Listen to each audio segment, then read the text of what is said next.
My name is Iris Archer, and I am 33 years old. 2 weeks ago, my mother rang my doorbell. First time in 9 years. She stood on my porch in a beige cardigan with a carry-on suitcase and a folded piece of paper. The paper was not an apology. It was a list. Handwritten. Blue ink. Bullet points. Every bullet had a dollar sign. Total. $925,000.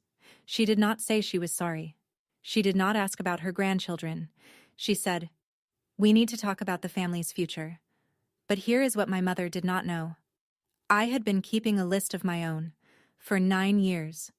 Every birthday card she returned, every voicemail she ignored, every text message my sister sent about me behind my back. 29 items, all labeled, all dated, all filed in a navy blue binder that I kept in the bottom drawer of my desk. She brought a list of what she wanted. I brought a list of what she did. Before we get into this, if you are new here, please take a moment to like and subscribe. It helps more than you know. And while you are at it, drop a comment telling me where you are watching from and what time it is where you are. I love reading those.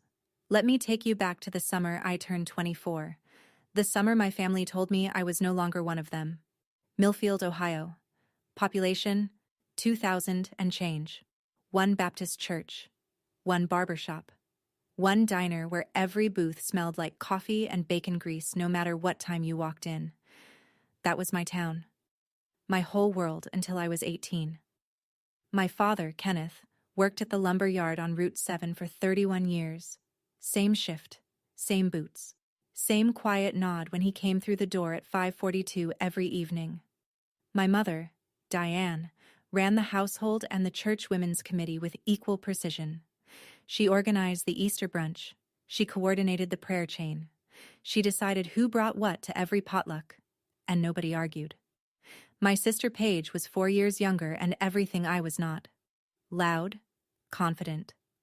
The kind of girl who got voted homecoming queen and acted surprised. Mom adored her. Dad called her Sunshine. I was the quiet one, the one who did the dishes without being asked, and scored perfect on every math test and never got a party for either. I do not say this with bitterness.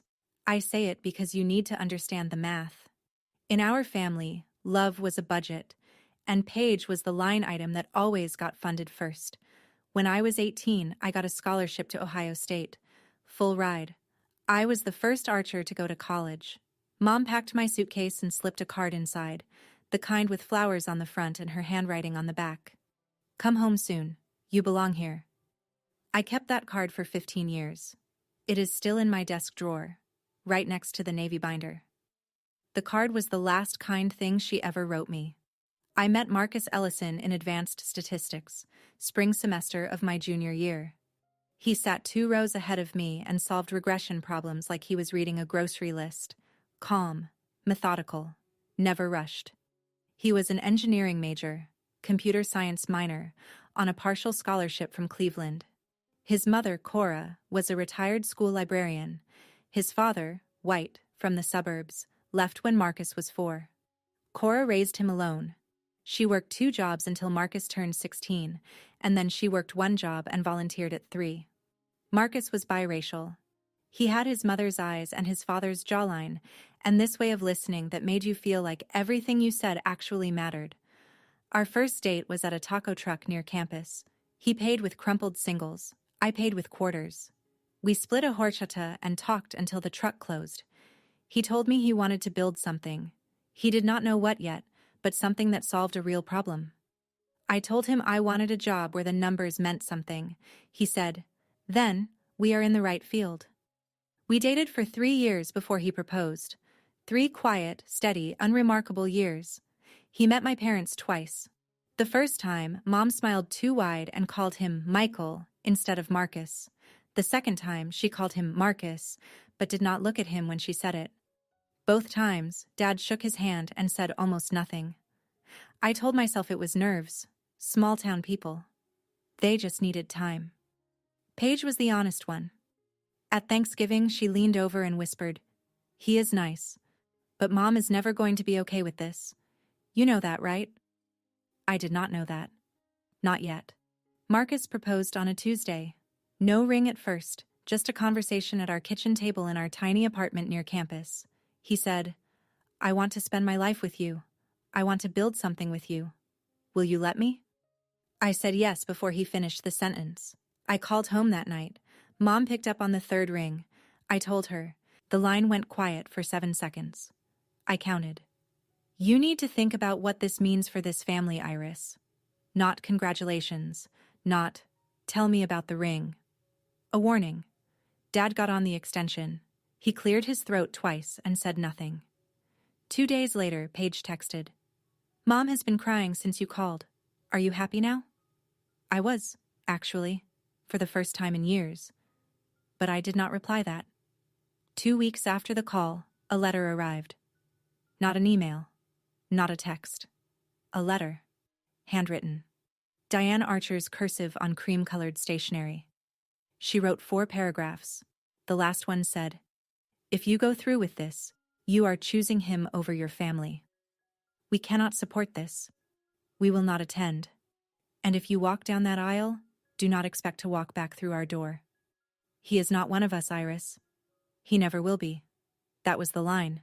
She drew it in blue ink on cream stationery, and she expected me to stand on her side of it.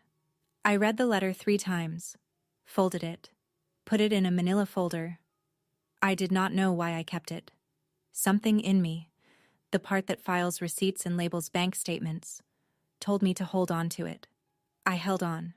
We got married at the Multnomah County Courthouse on a Saturday in June. 12 guests, all friends, all Marcus's side. His mother, Cora, flew in from Cleveland with a garment bag and a Tupperware of pound cake. She pinned a silk flower to my dress and held both my hands and said, "Welcome to the family, baby." No father walked me down the aisle. There was no aisle.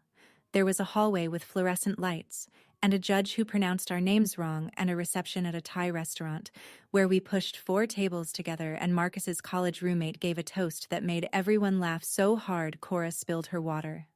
My dress cost $160 from a consignment shop on Hawthorne. White, simple, fit perfectly. Marcus wore a navy suit he bought on clearance. We looked like 2 people who had just done the most important thing of our lives on a budget. Because we had. That night, in our apartment, I sat on the edge of the bed and stared at the bouquet, grocery store roses, $6, and my hands shook. Not from doubt, from grief. I had just gotten married, and the 2 people who raised me did not care enough to watch. 1 week later, I mailed a card to Millfield. Inside, our wedding photo, Marcus and me on the courthouse steps, grinning. I wrote, "We are happy. I hope you can be happy for us someday." The card came back 11 days later, stamped in red, returned to sender. I stared at that stamp for a long time, then I opened the manila folder, put the card inside, wrote in red pen, "Item 2, wedding photo, returned." That was the beginning of the binder. Year 1 was the hardest. I called Mom 4 times, voicemail every time. I left messages, short, careful, the kind where you choose every word because you know it might be the last one she ever listens to. "Hi, Mom. Just calling to say hi. We are doing well. Marcus got a job at a software company downtown. I am studying for the CPA exam. I miss you. Call me back whenever you are ready." She never called back. I sent a card for her birthday, a card for Dad's birthday, a card for Christmas. All 3 came back with the same red stamp. Dad sent 1 text. February. 4 words. "Your mother needs time." That was it. No follow-up, no second text. The 4 words sat in my phone like a voicemail I could not delete. Paige posted a family photo on Facebook that spring. Mom, Dad, Paige, Paige's boyfriend at the time. All smiling. Captioned, "Sunday dinner with my people." I was not in the photo. I had never been invited. I printed the screenshot. Not to torture myself. I printed it because I had started doing something I could not explain. Filing things. Every returned card, every unanswered call log, every piece of evidence that my family had decided I no longer existed. I put them in the manila folder, and by March, the folder was thick enough that I transferred everything into a binder. Navy blue, 3-ring, tabs. He is not one of us. Her voice played in my head at strange moments. In the grocery store, at the dentist, at 2 in the morning when Marcus was asleep, and the apartment was dark. I wanted the words to stop hurting. They did not stop. But they got quieter. The binder got thicker. By year 2, Marcus quit his job. Not recklessly. He had a plan. For 6 months, he had been building a prototype on nights and weekends, a compliance platform for small businesses, the kind of software that made SEC filings and financial audits less painful for companies that could not afford a legal team. He knew compliance. I knew finance. Between the two of us, we understood the exact problem nobody else wanted to solve: making regulatory paperwork manageable for companies with fewer than 50 employees. He set up a desk in our garage, 2 monitors, a space heater, and a whiteboard he bought at Goodwill for $12. I came home from my analyst job every evening, heated up leftover soup, and sat next to him reviewing financial models until midnight. I built the pricing structure. I wrote the compliance checklists. I tested every module against real SEC guidelines. Marcus built the engine. I built the dashboard. Neither of us slept enough. Compliance Core launched 7 months later with 4 customers and a free trial that crashed twice on the first day. That year, I also did something else. I upgraded the binder. The manila folder was overflowing. Returned cards, voicemail transcripts, 1 Facebook screenshot, and the original ultimatum letter on cream stationery. I bought a proper binder. Navy blue, 3-ring, dividers for each year. Red pen labels on every item. Tab 1, Year 1, 7 items. I was not building a case. I was not planning revenge. I was doing what I had always done: keeping records. Because I was a financial analyst, and financial analysts do not throw away documentation. Ever. But I did start numbering the items. And I did start writing the date on each one. Because numbers do not lie. And neither would I. Liam and Sophie arrived on a Wednesday morning in November. 6 pounds each. Identical dark curls. Sophie screamed for 4 hours straight. Liam slept through all of it. Marcus cried. I had never seen him cry before. He held Sophie in his left arm and Liam in his right, and stood by the hospital window and said, "They are going to know they are loved. Every single day." Cora flew in the next morning. She stayed 2 weeks. She cooked. She cleaned. She rocked Liam at 3 in the morning while I fed Sophie. She brought a blanket she had crocheted, yellow and white, soft enough to make you cry, and a silver bracelet for each baby, engraved with their birthdays. That was what a grandmother looked like. I had sent Diane the ultrasound photos 5 months earlier. Returned. I sent birth announcements. 2 cards, 1 for each twin. Returned. I sent photos. Liam sleeping on Marcus's chest, Sophie gripping my finger. Returned. 3 items added to the binder. Items 13, 14, 15. Paige texted someone we both knew from high school. The mutual friend screenshotted it and sent it to me without comment. Paige's text read, "Her children don't have real grandparents. That is what she chose." I sat in the nursery with that text on my screen for 11 minutes. Sophie was asleep in the crib. Liam was in my arms. I could hear Cora in the kitchen, humming something low and sweet while she washed bottles. My children had a grandmother. Her name was Cora Ellison, and she flew from Cleveland every 6 weeks and never once missed a birthday. I printed Paige's text, filed it. Item 16, red pen, dated. By year 4, the binder had 19 items. I want to be clear about something. I did not keep that binder out of spite. I did not flip through it at night, fueling some fantasy of confrontation. Most weeks, I forgot it existed. It sat in the bottom drawer of my desk, behind tax folders and old insurance documents, collecting dust. But every time something arrived, a returned card, a forwarded screenshot, a voicemail transcript I saved because deleting it felt like erasing proof, I filed it. Same process. Print. Label. Date. Red pen. Tab. Marcus asked me once, "Why do you keep all of that?" I told him the truth. Because someday, when the kids are old enough, they might ask why they do not have grandparents on my side, and I want them to have facts. Not my version, not her version. The receipts. He nodded. He understood receipts. He was an engineer. Engineers keep build logs. By then, Compliance Corps had 11 employees. We had moved out of the garage into a real office in the Pearl District. Marcus worked 60 hours a week. I worked 40 at my firm and 20 more on Compliance Corps' books. We hired a part-time nanny for the twins. We ate dinner together every night at 6:30, non-negotiable. The silence from Ohio had become a fact of life, like weather. Some days I noticed it. Most days I did not. Cora visited every 6 weeks. The twins called her Grammy. She taught Liam how to make grilled cheese. She taught Sophie the names of every bird in the backyard.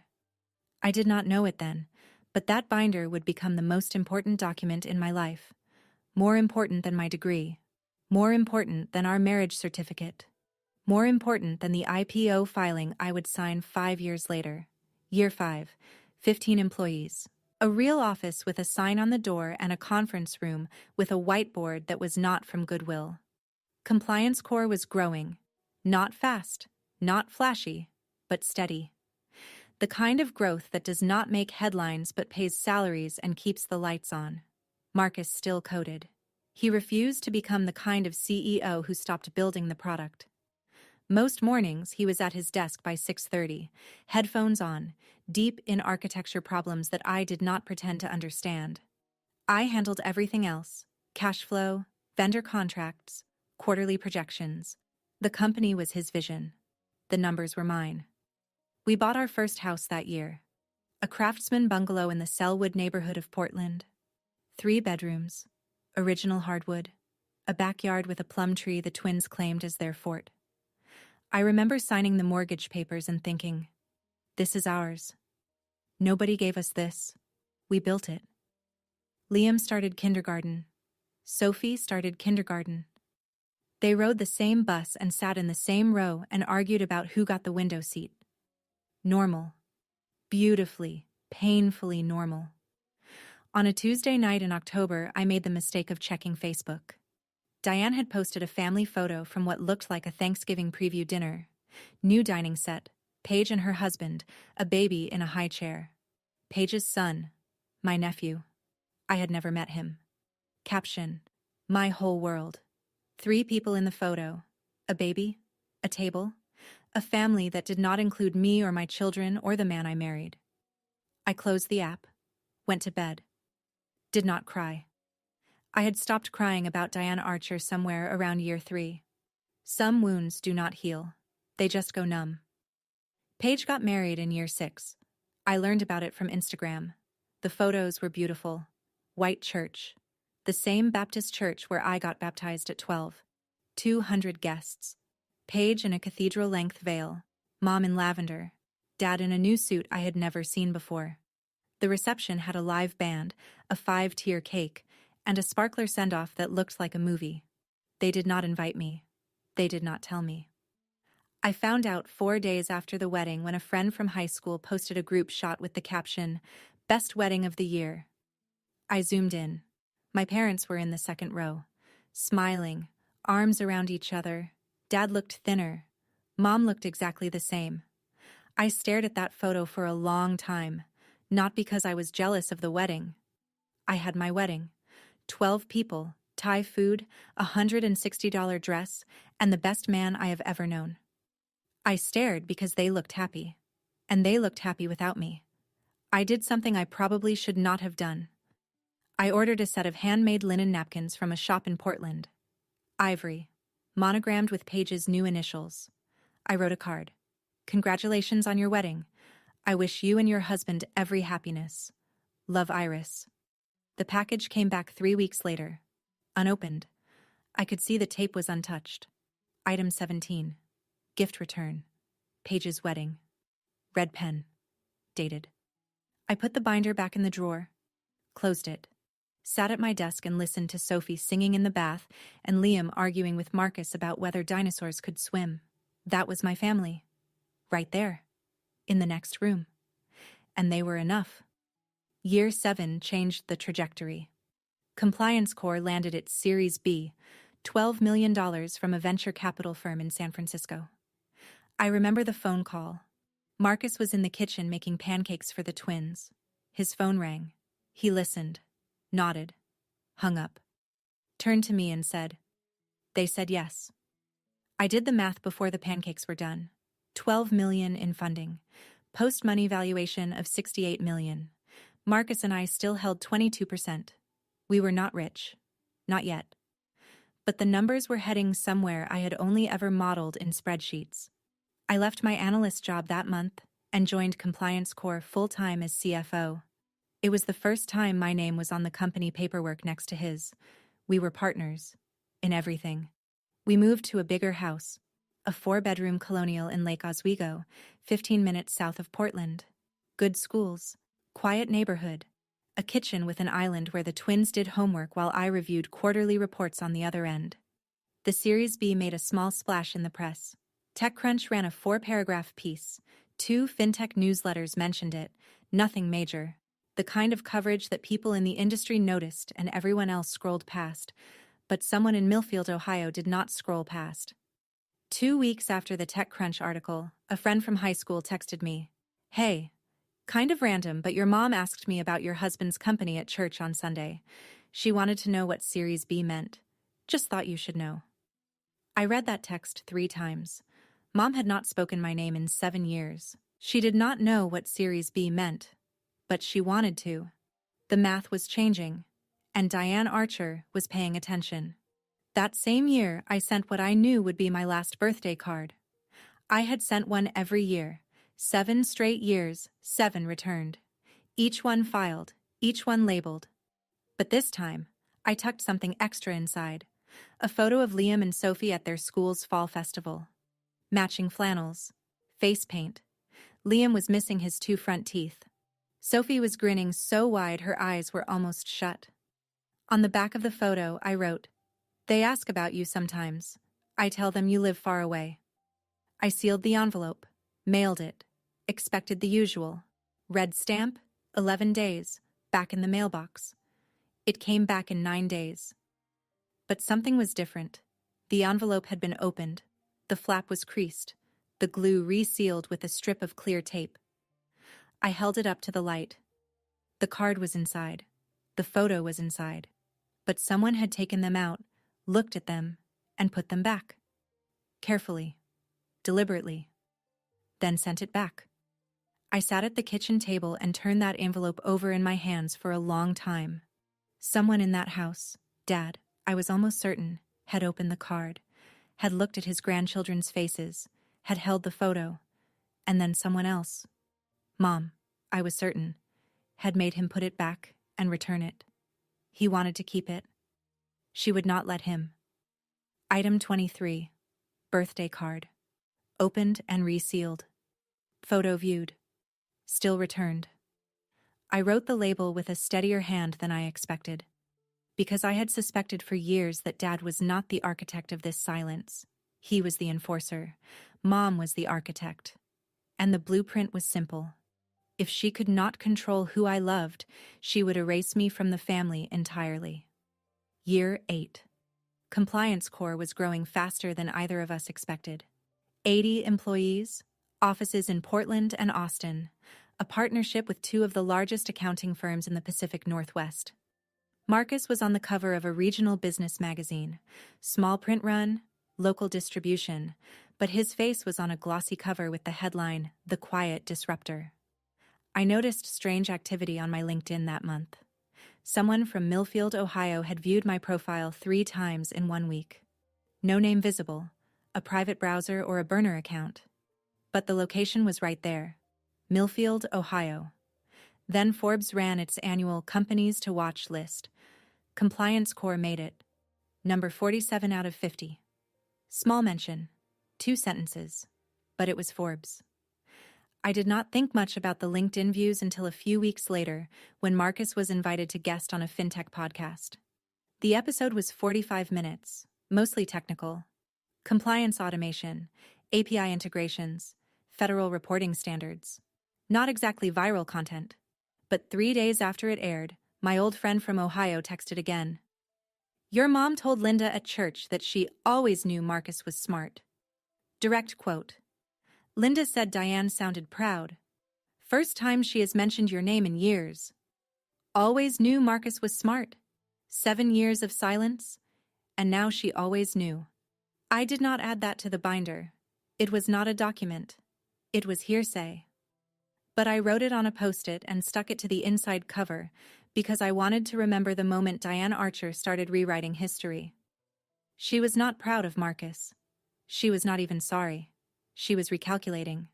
The numbers were getting bigger. And my mother was an accountant of a different kind. The group chat arrived on a Monday. My friend from Ohio, Tess, the one who kept me in the loop about church gossip, called me at 7 in the evening. She sounded rattled. Iris. Paige accidentally added me to a family group chat. I think she meant to add someone else with a similar number. I was in it for 3 days before they noticed and removed me. I took screenshots. She sent them. 7 screenshots. 3 days of unfiltered Archer family conversation. I read them in the parking lot of Liam's soccer practice. Paige. His company was valued at $68 million last round. I have been tracking the funding filings. If they IPO, we are looking at $300 million minimum. Diane. How do we approach this? She will not listen to me. Kenneth. Maybe I should call first. Feel her out. Diane. No, I need to go in person, with a plan. A real plan. Paige. Make a list. Be specific about what we need. She is a numbers person. She will respond to numbers. Diane. How much should we ask for? Paige. Start with the mortgage, then medical, then retirement. College for my son. Monthly support. Layer it. Make it look like family investment, not a request. Kenneth. This does not feel right. Diane. Kenneth. She has more money than this entire town. She can afford to help her family. Kenneth did not reply after that. I sat in my car with the engine off. The dashboard clock read 7:22. Through the windshield, I could see Liam running across the field, chasing a ball twice the size of his head. My hands were shaking. Not from sadness. From clarity. 9 years of silence. 9 years of returned birthday cards and ignored grandchildren and a cream-colored letter that said, "Do not walk back through our door." And now that the numbers had changed, they wanted to approach with a plan. I drove home, printed the screenshots, filed them. Item 26. Family group chat. Financial tracking. Reconnaissance confirmed. If this story is hitting close to home, if you have ever had someone cut you off and come running back when the numbers changed, drop a comment. Tell me, because I think more of us carry this than we admit. And while you are here, subscribe if you have not yet. I told Marcus that night after the kids were asleep. I showed him the screenshots. He read them once, slowly, the way he reads code, line by line, looking for bugs. When he finished, he set the phone on the counter and stared at the wall for a long time. What do you want to do? Nothing. Yet. But I want to be ready. He nodded. That was Marcus. He did not tell me what to feel. He did not suggest we ignore it or confront it or anything in between. He asked what I wanted, and then he stood next to me while I figured it out. The next morning, I called a family attorney. Not to sue. Not to file anything. I wanted to understand our position. What were our rights if Diane showed up? Could she make any legal claim to our assets? To the children? The attorney, a woman named Grace, mid-50s, no nonsense, walked me through it in 20 minutes. No, Diane had no legal standing. Our trusts were structured to protect the children's assets. No grandparent visitation rights in Oregon without an existing relationship, and 9 years of documented estrangement made any claim laughable. I thanked Grace, hung up, went to work. But I also did something else that week. I drafted a letter, did not send it. Just wrote it out, longhand at the kitchen table after midnight. In it, I listed every item in the binder, every date, every returned card, every ignored call, every screenshot. 26 items, dated, documented, ready, year 9. The IPO conversation started in January. Investment bankers flew to Portland. We had 3 rounds of meetings in our conference room. The one with the whiteboard that was still from Goodwill, though nobody needed to know that. They reviewed our financials, our growth projections, our customer retention rate. They used words like roadshow and pricing range and lockup period. Marcus handled the product pitch. I handled the numbers. Every slide, every projection, every risk disclosure. My name was on it. CFO, co-founder, the person who signed off on every SEC filing before it left the building. The process took 7 months. 7 months of due diligence, legal review, investor meetings. Marcus barely slept. I barely ate.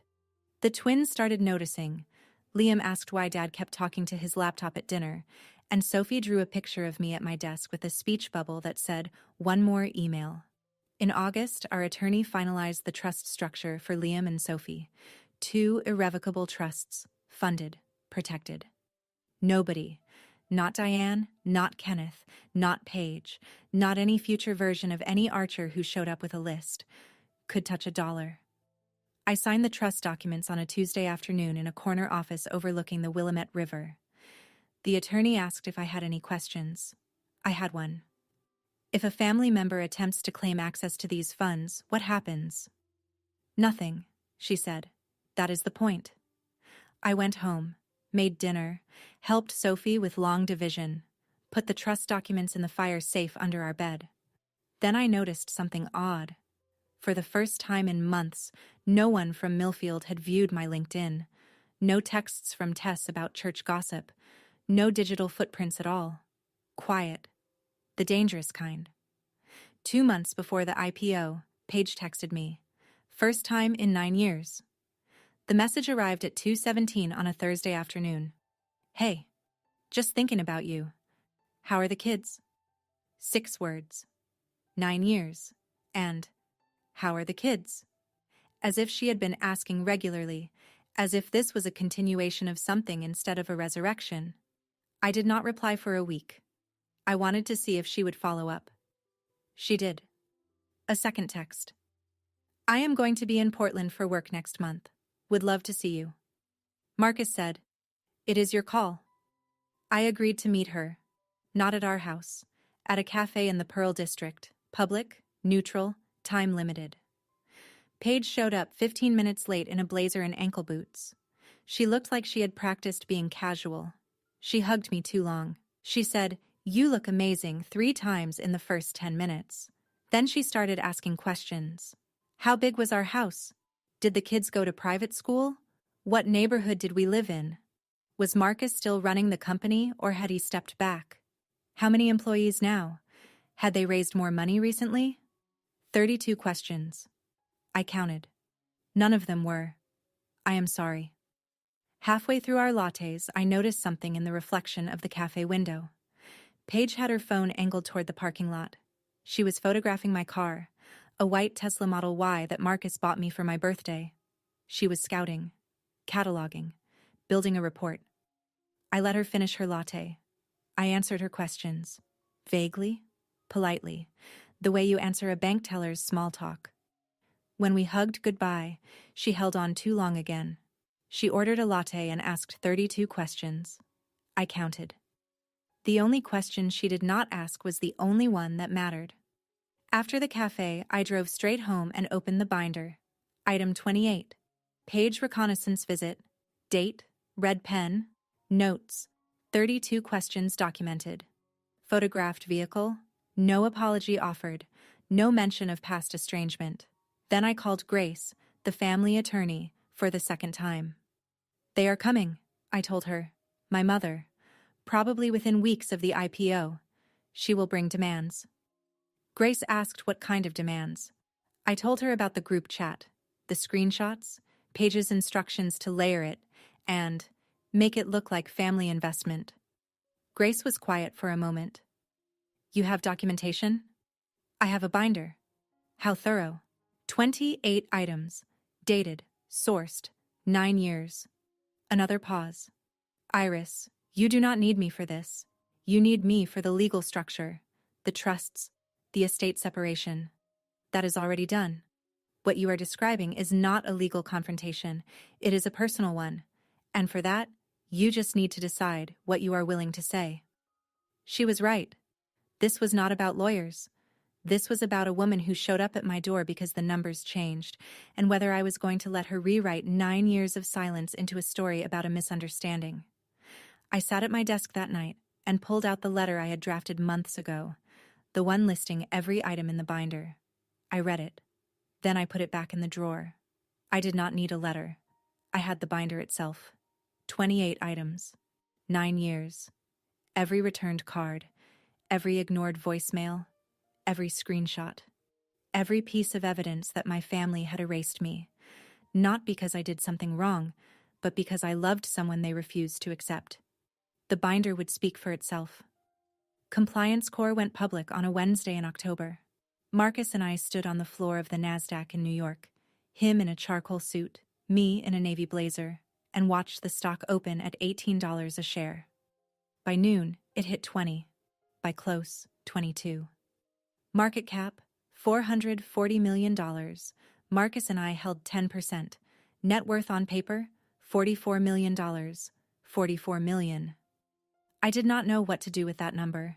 It did not feel real. It felt like a spreadsheet cell that someone had typed wrong. Too many zeros. Check the formula. But the zeros were right. I had checked the formula. That was literally my job. TechCrunch ran a feature. Forbes called for a comment. Bloomberg put Marcus's face in a sidebar. A local Portland news station did a 3-minute segment, Local Couples Fintech Startup Hits NASDAQ. They showed our company photo, 2 founders, side by side, equal. Marcus and I celebrated with room service sushi in our hotel room overlooking Times Square. Liam and Sophie were back in Portland with Cora, who had flown in for the week. Marcus fell asleep on the couch at 9:15, still wearing his suit jacket. I stayed up. Not because of the IPO, because of what I knew was coming next. I checked my phone. 5 missed calls. Area code 740. Millfield, Ohio. 3 calls from a number I did not recognize. 1 from Kenneth. 1 from Diane. I did not call back. I set the phone face down on the nightstand and stared at the ceiling. 9 years. $44 million. And suddenly, Iris Archer was worth knowing again. I went to sleep with my hand over the phone, as if it might ring again. It would. Kenneth's voicemail arrived the next morning while I was brushing my teeth. His voice was thinner than I remembered. Older. The cadence was the same. Slow, careful, a man who measured words like lumber. But something underneath had shifted. There was a crack in it. Baby girl, I saw you on the news. You and Marcus on the stock exchange floor. I did not know what to say, so I am calling. I am proud of you. I have always been. A long pause. Breathing. Your mother wants to talk. She has things she wants to discuss. Please call her back when you can. I love you, Iris. I played it 3 times. Baby girl. He had not called me that since I was 14. And I am proud of you. 4 words I had waited a decade to hear. But then I rewound. Listened again. Listened to the structure of it. He called after the IPO. Not after the wedding. Not after the twins were born. Not after any of the 7 birthday cards or the ultrasound photos or the birth announcements. After the IPO. He was proud of me on paper. He had always been proud of me on paper. What he had never been was brave enough to pick up the phone when there were no millions attached to the call. He is not one of us, Iris. He never will be. I heard Mom's voice, but it was Dad who enforced the silence. He could have called any day. Any year. He chose this one. The one with 44 million reasons to reconnect. I saved the voicemail. I did not add it to the binder. It was too sad for the binder. Instead, I sat on the hotel bathroom floor and let myself feel it, all of it, for about 4 minutes. Then I got up and packed my suitcase. We had a flight to catch. Diane's text arrived 2 days after we got home from New York. It was long, carefully composed, no typos, no autocorrect errors, no casual abbreviations. This was a draft. She had written it, edited it, probably read it aloud to herself in the mirror. Iris, I know we have lost time. I think about you and the children every day. Life is short, and I have learned that some things matter more than the differences that divide us. I would like to talk about the future, about the children, about what it means to be a family. There are things that families should share. I believe we can find a way forward if you are willing. I read it twice, counted the words. 63, carefully chosen. And not one of them was sorry. Not one of them was, I was wrong. Not one of them acknowledged that she had disowned me for marrying a man whose skin was a different shade than hers. Not one of them mentioned the returned birthday cards, the ignored grandchildren, the 9 years of weaponized silence. She wrote, "The differences that divide us," as if our estrangement was a philosophical disagreement instead of a woman who told her daughter, "He is not one of us," and returned 7 years of birthday cards unopened. I did not reply. I screenshotted the text, printed it, opened the binder. Item 29. First text from Diane in 9 years. 63 words. 0 apology. Red pen. Dated. I closed the binder, put it back in the bottom drawer, sat at my desk and looked at the framed photo next to my monitor.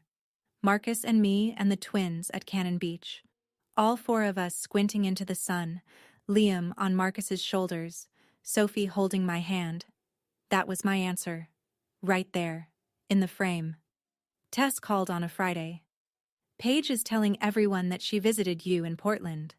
She is saying you live in a mansion. Her words. She is telling people Marcus struck gold and that you drive a Tesla, and the kids go to a private school. I leaned against the kitchen counter. Half of that is wrong. It is not a mansion, and the kids go to public school. Iris, that is not the point. Your mom is planning a trip. Paige told Linda at the salon that Diane is going to Portland next week. She is packing a suitcase. I closed my eyes. I know. How? Because Paige counted every room in that cafe and photographed my car. Silence on the other end. Then, what are you going to do? I am going to open the door.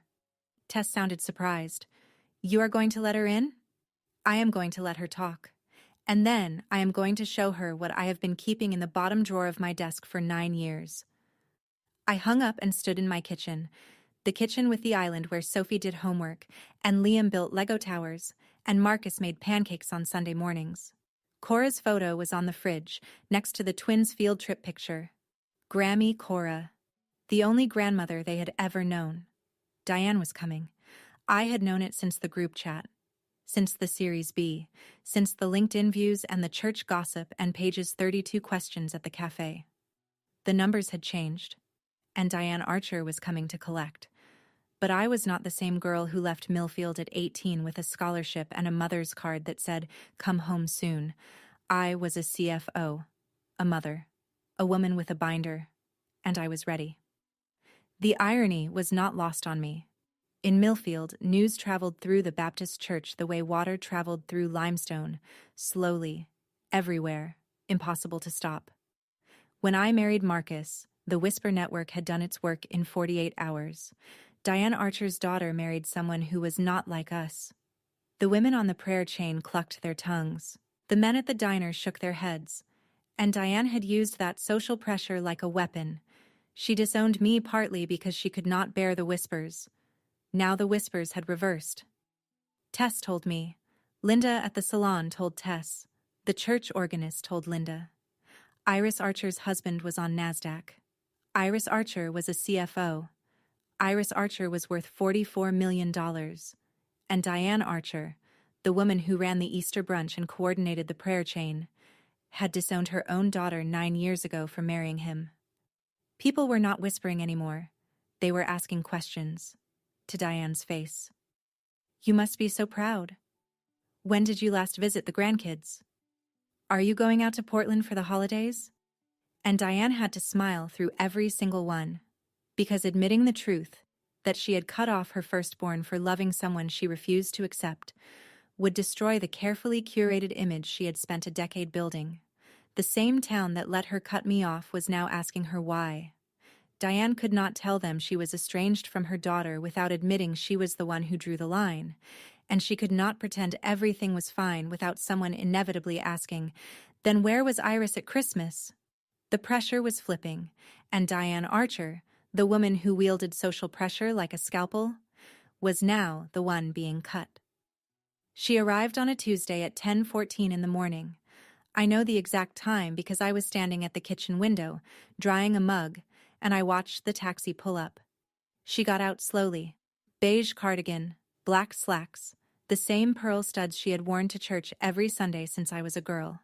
A carry-on suitcase, small, worn at the corners.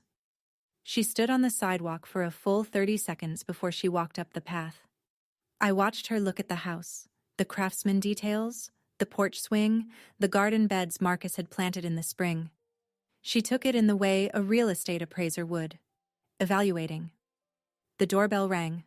I opened the door. We stood 3 feet apart. She looked older, more gray in her hair, lines around her mouth that had not been there 9 years ago. Her eyes, the same shade of green as mine, were already damp. Iris. Mom. A silence. 4 seconds. I came to talk about the children's future. Not, I came because I missed you. Not, I came because I was wrong. Not even, I came because I love you. I came to talk about the children's future. The children she had never met. The children whose photos she returned in sealed envelopes. The children, Paige said, did not have real grandparents. I looked at the suitcase, looked at the folded piece of paper in her right hand. Come in. I did not lead her to the living room. I led her to the kitchen. The kitchen had a table.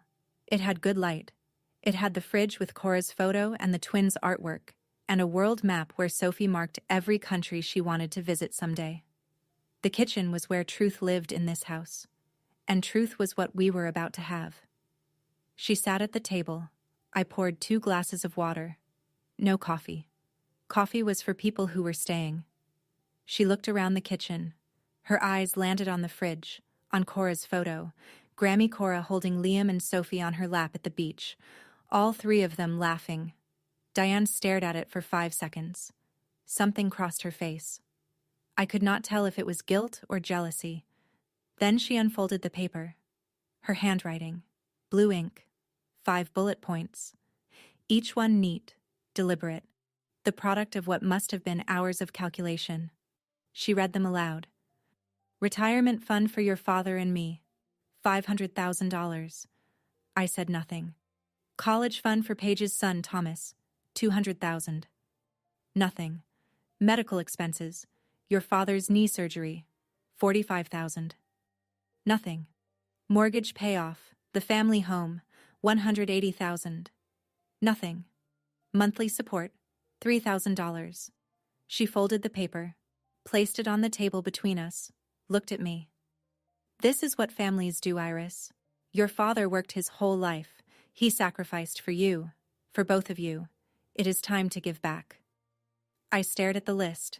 $925,000. Itemized, calculated, presented like an invoice. Not once during the reading did she mention my name with the word sorry. Not once did she acknowledge that she was sitting in a house she had never visited, asking for money from grandchildren she had never held. Her children don't have real grandparents. That is what she chose. Paige's words, echoing. I picked up the list, read each line one more time, folded it, set it down. Then I stood up and walked to my office. The bottom drawer was exactly where I left it. Bottom drawer, under the tax folders, behind the old insurance documents. I pulled out the binder. Navy blue, 3-ring, heavy, the kind of weight that comes from 9 years of documentation. I carried it back to the kitchen, set it on the table, right next to the folded list of demands. 2 documents. Hers. 1 page, 5 bullets, $925,000. Mine. 29 items, 9 years, 0 apologies received. Diane looked at the binder. What is that? You brought a list, Mom. I sat down, placed my hands flat on the table. I brought one too. She stared at the binder, at the red pen labels visible through the clear cover, at the thickness of it. Almost 3 inches of tabs and documents and printed screenshots and returned birthday cards in their original envelopes. I do not understand. You will. I opened the binder to tab 1, year 1, and I started reading. I did not raise my voice. I did not cry. I did not perform. I read the way I read quarterly reports to the board, factual, organized, item by item, 9 years of receipts, documented, dated, every returned card, every ignored voicemail, every screenshot, every piece of proof that Diane Archer had systematically erased her firstborn daughter from the family, not because I did something wrong, but because I loved someone she refused to accept. The binder was not revenge. It was not a weapon. It was a record. And records do not negotiate. They do not argue. They do not forgive or condemn. They just tell the truth. And I had 9 years of truth to share. Tab 1. Year 1. I pulled out the first item. A birthday card in a white envelope. Red stamp across the front. Return to sender. Still sealed. I placed it on the table. Item 1. Birthday card. Mailed September 12th, 2017. Returned September 23rd. Diane's eyes widened. I pulled out the second item. Another envelope. Same stamp. Item 2. Wedding photo. Mailed June 14th, 2017. Returned June 25th. A third. Item 3. Christmas card. Mailed December 8th, 2017. Returned December 21st. I laid them out one by one. Slowly. The way you lay out evidence in an audit. No commentary, no emotion, just documents arranged in chronological order. Diane's mouth opened, then closed. She stared at the growing row of envelopes on the table. White rectangles with red stamps, each one a door I had tried to open and she had slammed shut. These are the birthday cards I sent you, every year, for 9 years. Every single one came back. Iris, I am not finished. I moved to tab 2. Year 2. 3 more items. A voicemail transcript. My words. Printed from a transcription app. Stapled to a note with the date and time. An unanswered call log. A Facebook screenshot. Diane's My Whole World post. No Iris, no Marcus, no grandchildren. Item 4. Voicemail to you. January 7th, 2018. Duration, 47 seconds. No callback. Diane pressed her fingers to her lips. Her eyes were wet. Item 5. Text from Dad. February 12th, 2018. 4 words. Your mother needs time. I set the printout on the table. It has been 9 years, Mom. How much more time did you need? The tears came. I expected them. Diane covered her face with both hands and made the sound I had heard 1,000 times growing up, the controlled, theatrical cry she used when she wanted sympathy without surrendering dignity. It was the same cry she used when Dad forgot their anniversary. The same cry she used when the church did not choose her casserole for the potluck finals. I was hurt, Iris. You chose him over us. You left. I did not leave. You told me not to come back. That is not... I was upset. People say things when they are upset. I flipped to tab 4. Year 4. Pulled out a printout. Item 16. Text from Paige to a mutual friend. Forwarded to me. March 9th, 2021. I read it aloud. Slowly. Her children don't have real grandparents. That is what she chose. Diane flinched. Paige did not mean... This is Paige's exact text, word for word. I flipped to the last tab. The screenshots. 7 pages. The group chat. Item 26. Family group chat. Screenshots provided by a mutual friend who was accidentally added. October 4th, 2025. I read Paige's message. Make a list. Be specific about what we need. She is a numbers person. She will respond to numbers. Then Diane's. She has more money than this entire town. She can afford to help her family. Diane's face changed. The theatrical tears dried up. Something harder surfaced. Something I recognized. The same expression she wore when Paige broke the good china and blamed it on the dog. Anger. Not guilt. Anger. You had no right to read that. I looked at her. Level. Steady. You had no right to return my children's photos. The kitchen went silent. I reached for one specific item. Tab 5. Year 7. The envelope was slightly different from the others. Same white paper. Same red stamp. But the flap was creased. The glue had been cut and resealed with a thin strip of clear tape. I held it up. Item 23. Birthday card. Year 7. Inside this card was a photo of Liam and Sophie at their school fall festival. On the back, I wrote, "They ask about you sometimes. I tell them you live far away." I set the envelope on the table. This card was opened. Someone looked at their photo, looked at their faces, then sealed it back up and sent it back. Diane's jaw tightened. Who opened it, Mom? Nothing. Dad opened it. He wanted to keep it. And you made him send it back. Diane's hands were flat on the table now. Her eyes were on the envelope, on the tape. She whispered something so quiet I almost missed it. I was afraid. I waited. If I let him keep it, if I let any of it in, I would have had to admit I was wrong, that I lost 9 years for nothing, that I pushed away my grandchildren because I was too proud to. She stopped, swallowed. For 1 second, maybe 2. I saw something real in her face. Not performance, not manipulation, actual fear. The kind that lives under anger for so long it forgets how to come out any other way. Then it was gone. Her chin lifted, her posture stiffened. But you left us, Iris. You made your choice. The moment of honesty evaporated like steam off a coffee cup, gone before I could hold it. I placed Diane's list of demands on the left side of the table. I placed the binder on the right. 2 documents, side by side. Your list. $925,000. 5 bullet points. No apology. I tapped the binder. My list. 29 items. 9 years of silence. 9 years of returned birthday cards and ignored grandchildren and a daughter you erased because she married the wrong man. Diane's nostrils flared. I did not erase. You told the church I abandoned you. You told Paige to tell our friends that my children did not have real grandparents.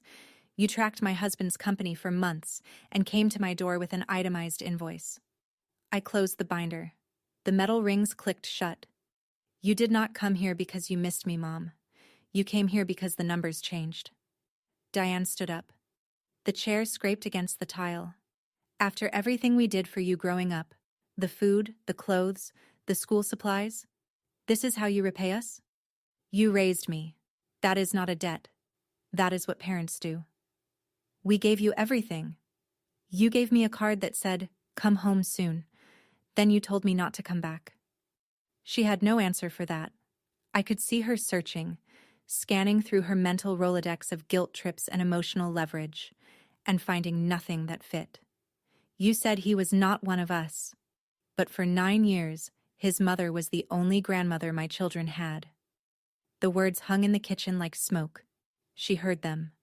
I watched them land. She had nothing left to say. The garage door rumbled. Marcus walked into the kitchen through the laundry room, keys in one hand, laptop bag over his shoulder. He saw Diane. He saw the binder on the table. He saw me. He did not speak. He set his bag on the counter, walked to where I was sitting, put his hand on my shoulder, sat down next to me. That was it. No words, no confrontation, no dramatic entrance. Just a man sitting next to his wife because she needed him there. Diane looked at Marcus, the man she had refused to accept 9 years ago. He wore a flannel shirt and running shoes and a watch that cost less than her pearl studs. There was nothing flashy about him. Nothing that announced $44 million. He was just a man. A good man. A father. A husband. And he was right here, hand on my shoulder, saying everything without opening his mouth. Diane stared at his hand, at my shoulder, at the space between us that held no tension, no performance, no need for words. She understood. I did not need the Archer family. I had already built my own. I spoke quietly. The way you deliver a final number on a balance sheet. Factual, complete, no revision pending. Mom, I will not give you money. She opened her mouth. I continued. Not because I cannot afford it, because the moment I hand you a check, you will believe you were right to stay away until it was profitable to come back. You will tell yourself, and you will tell Paige, that this is what family does, that the silence was a misunderstanding, that the 9 years were just a rough patch. I picked up her list, held it out. They were not a rough patch. They were a choice. Your choice. Every returned card, every ignored voicemail, every photo of your grandchildren that you looked at and sent back. She did not take the list. It hung in the air between us. If you want to know your grandchildren, really know them, not as a line item on a financial plan, that starts with an apology, not to me, to them. And it does not start today. It starts when you are ready to mean it. Diane took the list, picked up her suitcase, walked to the front door. She stopped, turned around, opened her mouth, closed it, walked out. The door clicked shut. Not a slam. A click. The sound of someone leaving who knew she had lost something she could not buy back. If someone showed up in your life only after the numbers changed, I need to hear your story. Drop it in the comments. And if this video reminded you that your worth is not a dollar amount, share it with someone who needs to hear that. 2 weeks passed. Marcus and I did not talk about Diane much. Not because we were avoiding it, because there was not much left to say. She had come with a list. I had shown her a binder. She had left without apologizing. The math was settled. The twins did not know she had visited. They were at school both times, the arrival and the departure. I preferred it that way. They would learn about Diane Archer when they were old enough to understand that some people only see you when the light is right. Kenneth called. Not on a weekend. On a Tuesday morning, 9:14, while I was reviewing a vendor contract at work. Iris, your mother told me what happened. I waited. I should have opened that door for you 9 years ago. I should have picked up the phone. I should have driven to Portland the day the twins were born. I should have done a lot of things. His voice cracked. I am sorry. Not because of the money. I do not want your money. I want to know my grandchildren. And I want to know if you will let me try. I was quiet for a long time. 17 seconds. I counted. I believe you, Dad. But believing you and trusting you are different things. We start slow. Phone calls. Every 2 weeks. No visits yet. No money. Just talking. He agreed. That is more than I deserve. It is exactly what you deserve, not more, not less. We hung up. I went back to my contract. Paige texted once. 1 line. You could have just helped. I did not reply. Some messages are their own answer. Diane did not call, did not text, did not write. The silence returned. But this time, it was hers. I had said everything I needed to say. The next move was hers. The binder sat in the bottom drawer. 29 items. 9 years. I did not add a 30th. I hoped I would never have to. Here is what 9 years of silence taught me. Family is not the people who share your last name. Family is not the people who show up when your net worth changes. Family is the people who show up when your world is small, and your garage is cold, and your babies need a grandmother.